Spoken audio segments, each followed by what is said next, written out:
Well, good afternoon and welcome to Seattle's Eastside Real Estate Podcast.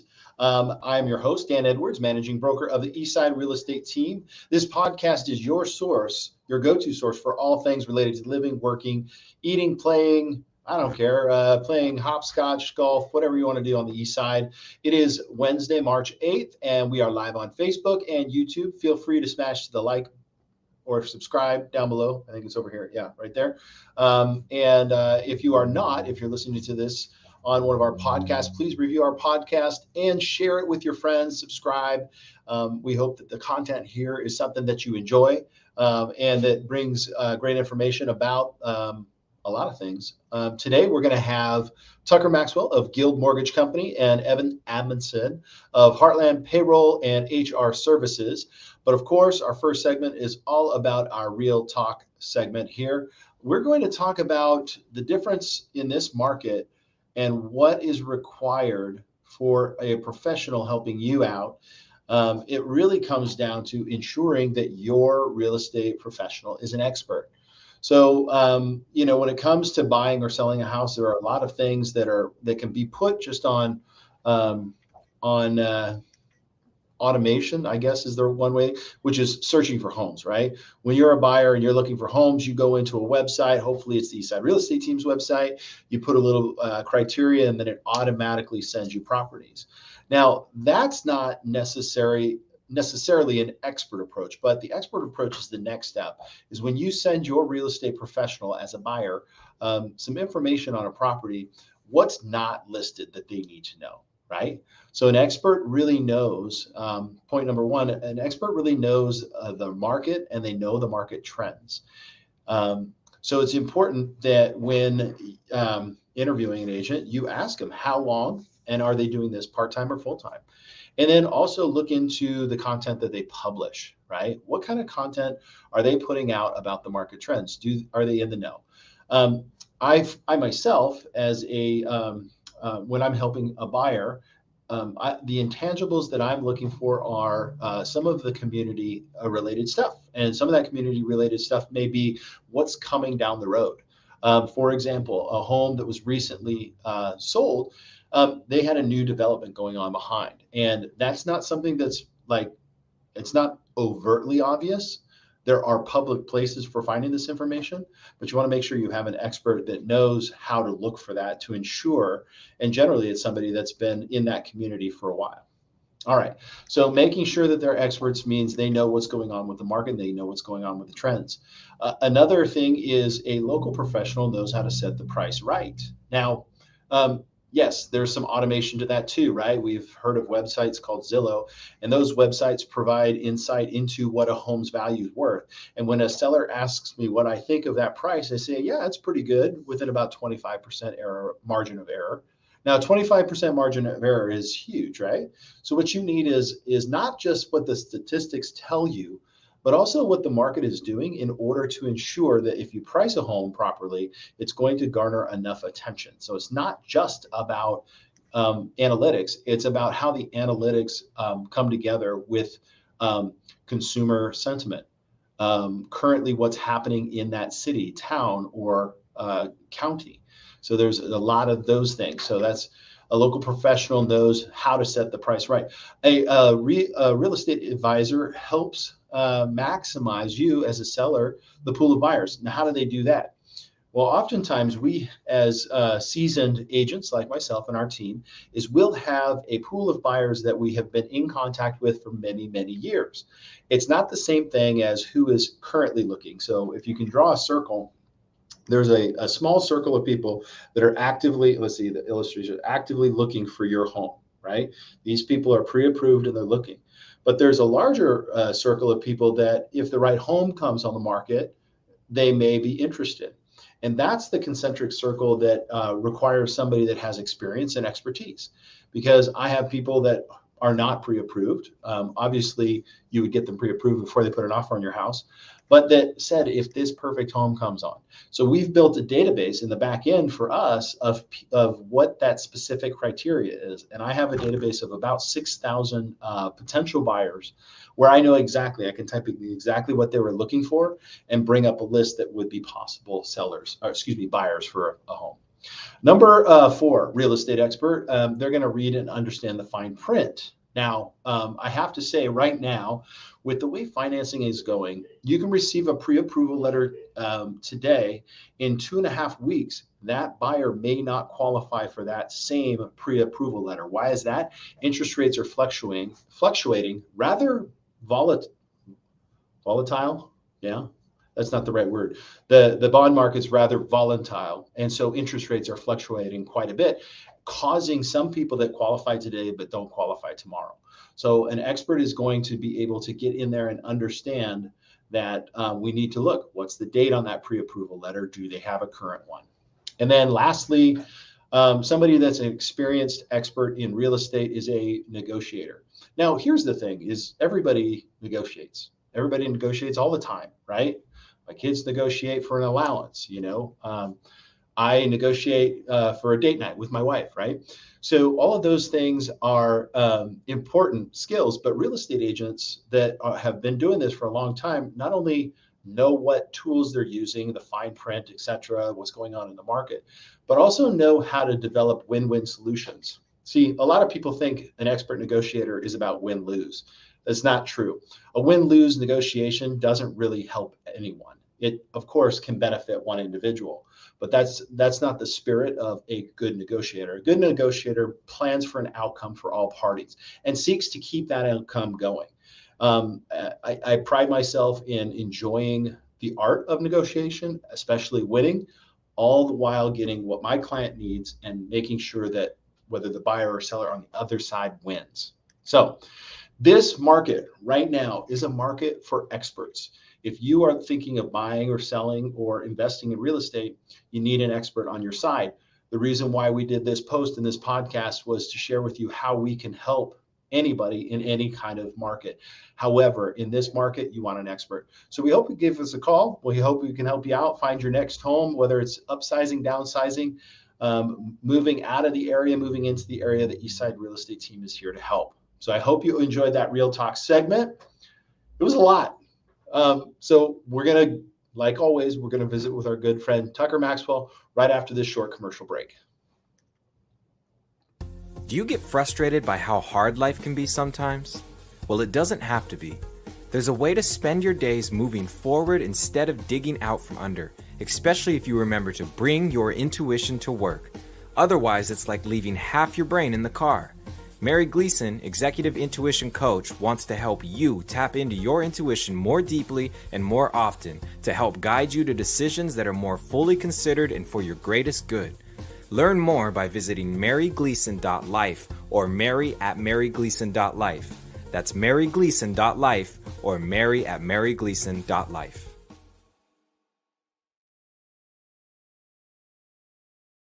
All right, back to our show. Welcome to the podcast. Our good friend Tucker Maxwell with Guild Mortgage, who Tucker has been with Guild Mortgage. How many years, Tucker? 6 years. 6 years. 6 years. He's definitely an expert in his field, and with the rapidly changing market, we need some house hacks. So let's start with that. Like, Tucker, what are we going to do to help these buyers in this crazy market? And by just kind of definition, tell us what is house hacking? Yeah, great question. House hacking is typically when somebody buys a primary residence, so their shelter, their dwelling where they're going to live, and uses a portion of that property to create some revenue, whether it's renting out a bedroom to a friend, whether it's converting a detached garage into an apartment. It could be even buying a duplex or a triplex and living in one unit and renting out the others. But it's typically when you buy a property and then use another portion of it to rent out. Okay. So typically, in this instance, they already own it, or are we talking about a specific example or are there different variations? Is it buying it with the intent, or it's once you own it, the intent to use it? It could be either or. Okay. Yeah. So give me some examples. Yeah. So one of the things I talk to for would-be investors, somebody that's just starting out, wants to buy properties and rent them out. When buying a primary residence, you typically get a better interest rate. and you can invest less in a down payment. So your guidelines are much more generous for your primary resident. So by buying the home with a primary resident loan and then renting it out, you're going to get the most favorable terms as opposed to buying it specifically just to rent out. So that's Okay. in the situation of somebody buying it with the intent of using part of it as a rental.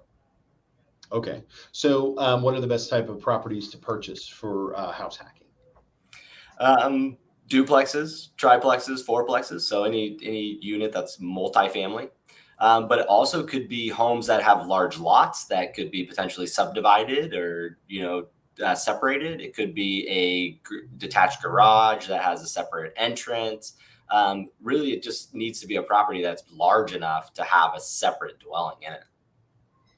I see. And I do believe in Seattle, they allow for DADUs, right, which are detached. I don't remember what DADU stands for, but it's detached ADU, which is additional dwelling unit, DADU. So, I believe Kirkland has as well. Tucker, is that right? Am I wrong on that? Yeah, Kirkland's about to, or they already have, and Bellevue's right behind them. And then there's also state legislation that could make it legal across the entire state. Okay. And it's interesting because what that does is I think the purpose of that was to create more density so that we had more homes.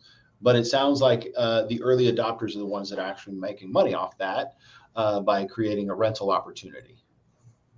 Exactly. It can be used for both. So, creating, additional density for home ownership.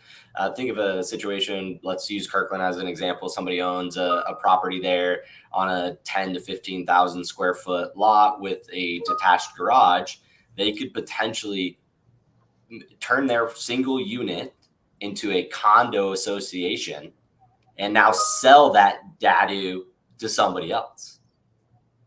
Oh, wow. They could actually do that, but they have to go through the conversion process. So their house becomes a condo complex. Correct. That's very interesting. And then that the owner manages the association and charges a fee to the other unit if they're on, let's say the example is they have one power meter, one sewer hookup, all of that. They would charge that other unit association dues to cover the expense. I gotcha. Cool. Oh, that's very interesting. So, along these guidelines, somebody can't just buy a duplex as a primary residence and convert. There's some timeline that you need to be in a house in order for it to be considered a primary residence. Yes or no? Correct. Yep. So when you're signing loan documents for a primary residence, you're signing that your intention is to live in that property or one of the 1 to 2, 3, 4 units within that property for the first year. So 1 year is kind of the key component that you would have to live in that residence for at least 1 year before you rent the entire thing out. Okay. And then how does this affect your property taxes? Or I'm sorry, this question is taxes. So I'm guessing that's income tax, right? Yeah, so a great question. It's just important that we, talk to a tax advisor and we're claiming income where necessary. But it's also important to remember that if you buy it as a primary residence, that you're doing what you intended to do, and that is to live there for the first year. So once you're beyond that first year and you are renting out one of those units, it does flow through to a Schedule E on your tax return, and you need to claim that income if it's more than $10,000 or whatever the tax laws are at that time. Of course, I'm not a tax advisor, so can't give that advice, but you just want to be mindful of it because it is essentially a business and you're generating income off of it. Okay, so what's the bottom line? The bottom line is this is a great strategy for people that want to get into real estate investing, but also may have not bought their primary residence yet. Use that first opportunity to buy multiple units or multiple revenue generating streams within their home. Awesome. I'm going to actually do a quick search here. I want to see how many duplexes are available in the area.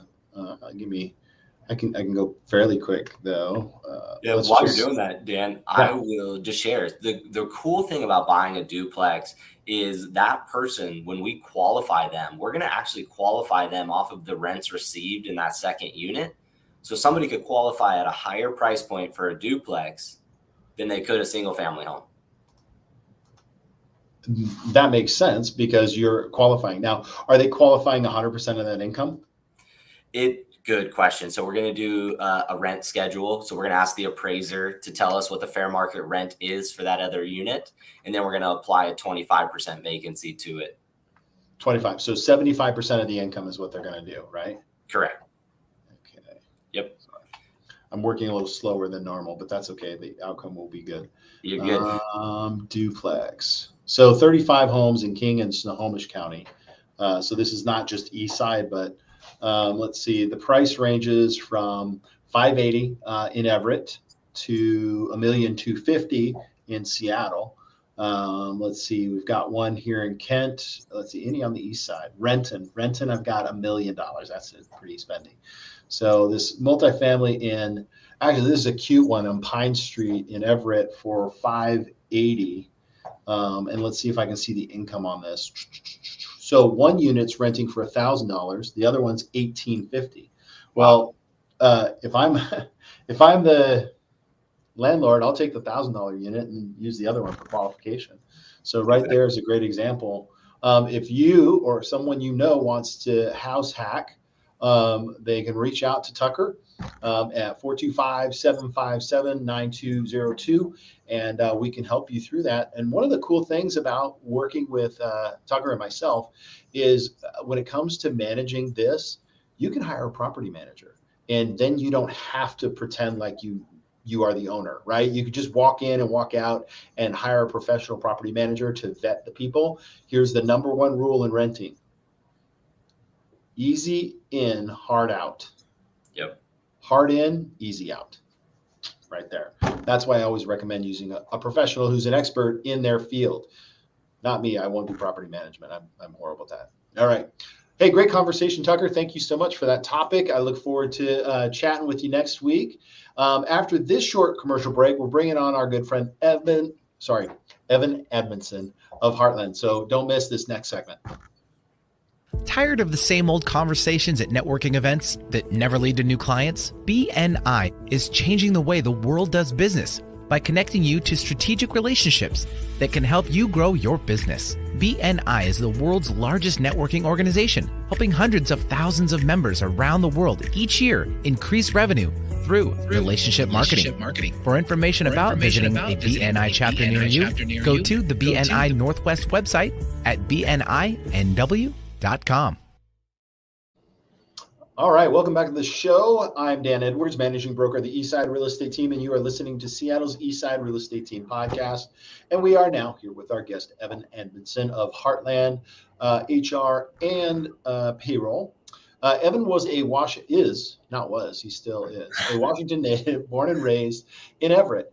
He's been married since 2020, so 3 happy years, and is with Heartland for the last 18 months.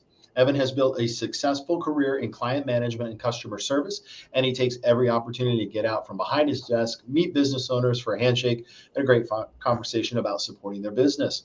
Welcome to the show, Evan. Thanks, Dan. How you doing? I'm doing pretty good. It's kind of a fun, partly sunny day. So like the definition, like who knows the definition between partly cloudy, partly sunny?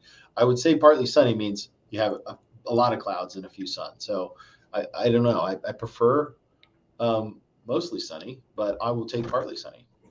I'll make you a little bit jealous. I'm going to Hawaii tomorrow, so that is not cool. But well, at least you're not sitting there doing the podcast from there, because that would really make me jealous. All right, so let's talk. So today's topic is a prospect won't buy what you're selling unless you make a measurable positive impact and address 5 different issues. Is that what our topic is today? We can talk about whatever you want, but that seems to be my running challenge. So I had a really good conversation just with this great guy that I met recently, and he brought up something that stuck with me pretty well. He said, if you can't make an impact on 5 different things, if you can't solve 5 different problems for somebody, then they're not going to go with you or buy what you're offering. So yeah, I've kind of used that as a milestone. That's basically a what's the word I'm looking for? I think milestone, but everybody has something to sell to someone, right? I mean, a lot of our small businesses out there, are food or all that stuff, but address 5 different issues. That's pretty impressive. So let's jump into some of these questions. So first off, tell me about Heartland. So Heartland is a national company, most well known for their credit card processing and payments processing, both in store and online.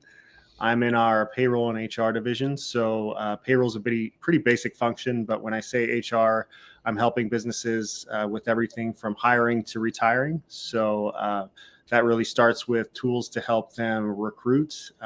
So many businesses in almost every industry are finding difficulty hiring enough employees and hiring the right employees. And what we're able to do at Heartland is help them post to multiple social media and online job boards to get their message out to more spots and to monitor all of their job applicants from one place. Okay. And why pick Heartland? I know there's other companies that do that. I actually didn't ever think that I would be in a sales job again before I came to Heartland, but there's an opportunity here to not only be somebody in a sales role, but also be somebody in a client management and customer service role, which is where my true passion is. It's not just my job to be a consultant and to find the right solutions for customers. It's actually my job to stick with them long-term and make sure that they're getting the support that they need. So I really like the aspect of the relationship part of this position and getting to work with people long-term and not just on a one-time basis. And you probably feel the same having clients come to you for their second and third home. It's really nice to have people come back and touch you again. So, oh, that's awesome. So you consult on payroll and HR. So let's unpack that. What's involved in the HR side of things? So HR is essentially keeping businesses in compliance. That's through keeping their employee handbooks up to date, their company policies up to date as well, and that their employees are aware when those policies change. Heartland's customers have access to a team of Society of Human Resource Management professionals. That's SHRM certified professionals that they have all the time in the world to ask them questions and help them build their employee handbooks. We notify our client. SHRM certified? What is that? Society of Human Resources Management. SHRM. In the industry, it's just shortened to SHRM, but I'm Gotcha. sure, yeah, not a lot of fun to say the long way. So you said about positive impact in 5 areas. Do you have a story on how the HR side made a positive impact on somebody you served? Sure. My newest client is coming on board right now because he's getting sued actually because he didn't have his employee handbook set up. And that was the thing that got him to come on board, is that not only do we take care of their payroll needs, but he's able to work with our SHRM certified professionals to build up his employee handbook and specifically address the issue in which his past employee is bringing on litigation. So that is a huge positive impact. And small businesses don't often have somebody either in a part-time or full-time HR position. So it's really important to have those company policies set up. Gotcha. All right. So how about the payroll side? There's a lot of payroll companies, right? How has your business there at Heartland solved some of these payroll issues? There are a lot of payroll companies, and one of the reasons I came to Heartland, like I said, is that I get to work with clients long-term. A lot of our competitors pretty much have a sales force, and they just go and sign somebody up for as much as they can, and they move on to the next one. I really like to be able to figure out what it is a business needs, figure out the most competitive cost for them, and make sure that they're going to be happy long-term and not just so I can have a quick sale. That's really not the name of the game for me. Heartland's got a dedicated payroll specialist for each of our customers. We will key in employee hours. We're really, truly a full-service payroll. We've got a 3-year price lock for all of our customers, no matter how big or how small. So regardless of how expensive eggs get or steak gets or gas, payroll is going to be the same cost in 2023 as it is in 2026. Awesome. All right. So who's an ideal client for you? Our services are typically geared from 10 to 250 employees, but Heartland was actually founded as a company to serve restaurants. So anyone that needs help with merchant services or e-commerce, we do point of sale equipment, timekeeping, both our own proprietary system, as well as being agnostic with timekeeping. So being able to import employee hours from other systems as well. Restaurants, a fantastic business that we can help pretty much in all aspects. All right. So what sets Heartland apart? Because again, there are lots of payroll. I don't know about HR companies, but put together, what's the wow factor? I would put support at the top of the list. Like I said, with most payroll companies, you're calling, you're waiting on hold with somebody if there's something that needs to be done. With Heartland, you've got the direct contact information for the person that you need to speak to. So it really comes down to accountability. Who's going to be accountable to your business? Is it going to be a 1-800 number? Is it going to be a support team that's not even necessarily from the United States? Or is it going to be Bill that helps out Janie's restaurant? I'd rather call a single person and work with them over and over and over again to make sure that all the needs are met and any issues are swiftly addressed. Well, now there are a lot of people that, oh, I'm sorry, I skipped a question. You do tons of networking, right? Business networking. Yeah. Who are you looking to meet? So when I pick up the phone and I talk to people about payroll, a lot of the times, quite honestly, they're not wanting to talk about it or switch it, and that's okay. The best people, the most successful people at Heartland, and the best people are successful through the networking that they're able to do. So that's being a reliable person, that's having a reliable service and product. I'm looking to meet anybody that's in group benefits insurance, because we don't compete with what they do, and we integrate with what they do for businesses. And I'm also looking to meet anybody in the accounting industry. So bookkeepers, CPAs, accountants, anybody that touches payroll or helps their clients out with it. Okay, cool. Well, a lot of people, they really don't want to do anything unless they're really shopping for a new rep or new payroll, or they're unhappy. Why should they talk to you? I'm not a very salesy type guy. I want to be a consultant and do 90% listening and 10% talking, really figure it out what it is that a business needs to do to save time, figure out what their budget is, how they're going to save costs, and what kind of support that they're looking for. Typically, people don't want to have the payroll conversation unless they're in kind of a painful spot. So I don't want them to just make a lateral move to switch a payroll company or process. I really want to, like I said, make an impact in 5 areas, or really change how much time they're spending, how much they're paying for it, and the support that they're getting. That's awesome. Well, so how do people get a hold of you? I think my number's scrolling across the bottom. I'm also at evan.amundsen@heartland.us. I think my info will be posted somewhere on your website, and they can find us when I post this on LinkedIn as well. Very good. All right. Well, thank you for coming on. I'm going to bring our guest Tucker back on here, and we're going to talk St. Patrick's Day event in Seattle. So St. Patrick's Day is coming up, and I'm just curious, this is an open forum now. What is your favorite St. Patrick's Day tradition that you partake in? You want to go, Tucker, or you want me to go? Yeah, I'll take a stab at it. So me and my wife do a 5K. So we typically do a little charity run and then follow it promptly by green beers. Drink a beer. All right. So I think I see on my list here, we've got the St. Patrick's Day Dash, a 5K that takes place in Seattle's Green Lake neighborhood. Starts at 8. Registration fees $20 to $40. So there's that. Which one do you go to, Tucker? That's the one we do. All right. So, yeah, that's great. How about yourself, Evan? I'm going to go with the cooking, corned beef hash, potatoes. I don't know if either of you guys have had an Irish car bomb. I know that's kind of a derogatory name, but right. It's one of them. You can't use that here. No. Sorry. So you do a few of those?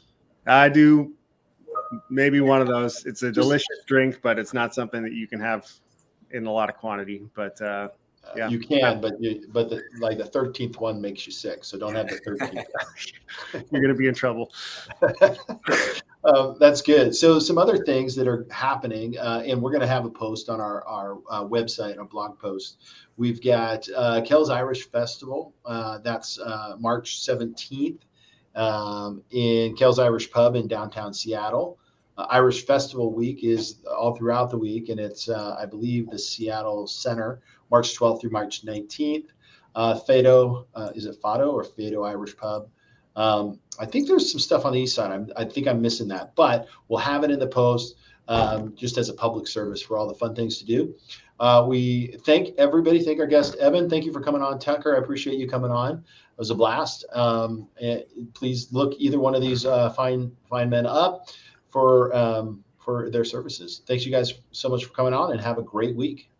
You too, Dan. Thank you. Thanks, Tucker. Thanks, Dan. It's a pleasure.